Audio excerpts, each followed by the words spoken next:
asalaamaaleykum mbokk yi daal leen ak jàmm ci seen xibaaru météo ci guddi gu mujj ci atub 2024 di ñaan yàlla fekkee atub 2025 ci jàmm mbokk yi ci guddi tey gi li ci gën a fës mooy ay température yoo xam dana wàññeeku bu baax ci guddi gi jàpp bërset bi ci yenn gox réew mi bu ne ba ci diggu bëccëg gi nag température yi dana yéeg tàngaay sax bu tar ci yenn gox yi la ñuy séntu rawatina ci diggu bëccëg ci diggu dëkk bi jàll ci boori bëj Saalum mbokk yi bu ñu xoolee suñu animation satellite dañuy gis asamaan su leer la ñuy nemmeeku ci réew mi yëpp kon niñ ko gisee ci fan yi weesu bu ñu xoolee sax ci guddi tey gi la jëm nag ba ëllëg ci suba asamaan su leer la ñuy nemmeeku ci réew mi température yi nag dana wàcc bu baax ci goxu réew mi rawatina boori Sédhiou Kolda ak boori Podor foofee ñu ngi fi séntu fukki degré juróom benn jàpp juróom-ñaar fukki degré juróom-ñett ba juróom-ñeent la ñuy séntu mbokk yi ca boori Ziguinchor waaye Kédougou jàpp Bakel waaye tamit ca boori Ndar Louga Linguère ak boori Fatick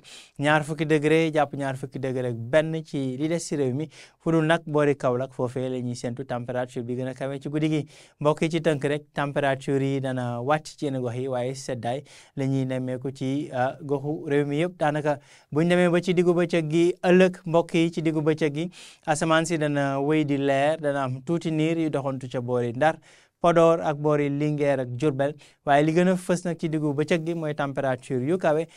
ci diggu dëkk bi jàpp boori bët Saalum fanweeri degré juróom ba fanweeri degré juróom ñaar la ñuy séntu ca boori Ziguinchor jàpp Kolda waaye tamit Kaffrine Kaolack Tambacounda température bi gën a kawe nag ñu ngi koy séntu ca boori Thiès fanweeri degré mbokk yi ak ñett ba ñeent la ñuy séntu ca boori Mbour Fatick Diourbel Linguère Ndar ak boori Bakel température yi gën a néew nag ñu ngi koy séntu ci capitalu Sénégal mooy boori Ndakaaru waaye tamit ca Podor ak boori Matam mbokk yi ci tënk daanaka guddi gi dana sedd muy guddi gu mujj ci atuk 2024 waaye ëllëg ci at gu njëkk ci 2025 tàngaay mooy gën a fës ci réew mi rawatina diggu dëkk bi jàpp boori bëj Saalum mbokk yi li moo doon xibaar yi mën ngeen wéy nag te ñu topp ci plateforme digitalu ANACIM ci Facebook ci X Instagram YouTube ak www.anacim.sn mbokk yi ñu ngi ndar képp xibaar yi di ñaanal ñëpp jàmm di ñaan fekke atuk 2025 ci jàmm ak xewal di souhaiter nag